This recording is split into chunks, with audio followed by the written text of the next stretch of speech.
الآن أيها الأحبة نبدأ بالسلام الملكي.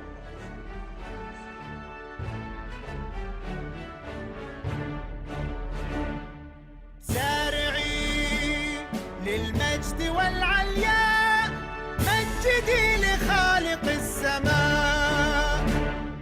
وارفع الخفاق أخضر يحمل النور المسطر، رددي الله أكبر يا موطني.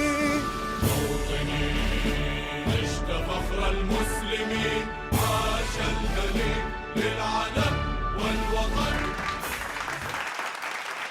بسم الله الرحمن الرحيم، الحمد لله رب العالمين، والصلاة والسلام على أشرف الأنبياء والمرسلين محمد وعلى آله وصحبه المنتجبين. السلام عليكم أيها الأحبة جميعا ورحمة الله وبركاته. نلتقي كما نلتقي في كل مناسبة بهذه الوجوه الطيبة الداعمة لكل الفعاليات في المنطقة وفي مملكتنا الحبيبة. نحن نجتمع أيها الأحبة على كل خير، نجتمع إياكم في هذه الفعالية التي تقام للسنة الثالثة على التوالي.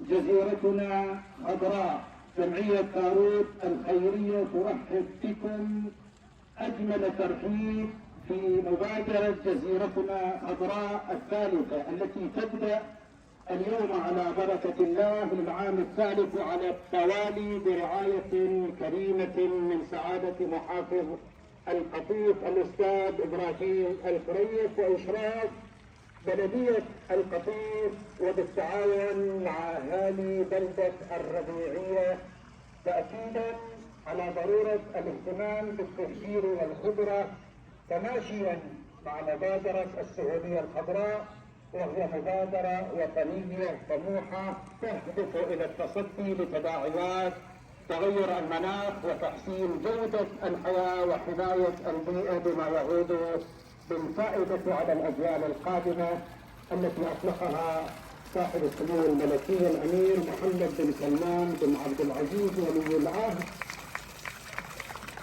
رئيس مجلس الوزراء حفظه الله تحت مسمى السعودية الخضراء، بهدف تفعيل دور كافة فئات المجتمع وتوحيد جهود الاستدامة وتسريع وتيرة العمل المناخي في المملكة.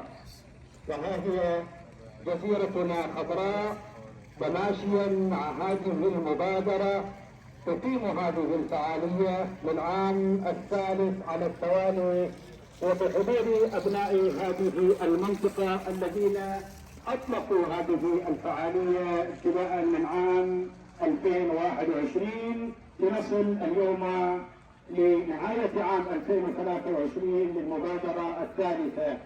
كلمة رئيس مجلس إدارة جمعية تاروت الخيرية الأستاذ زهير الوحيد يتفضل مشكورا.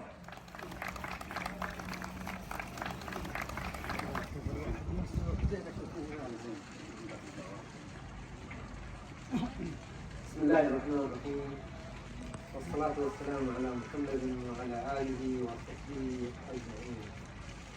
أيها الحضور الكرام، السلام عليكم ورحمة الله وبركاته.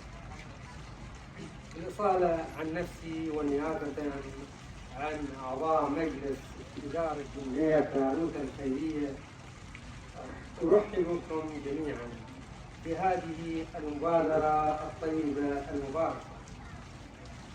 قد حققنا نجاحات باهرة وتطورات ملموسة في مبادرة جزيرتنا خضراء خلال الأعوام السابقة.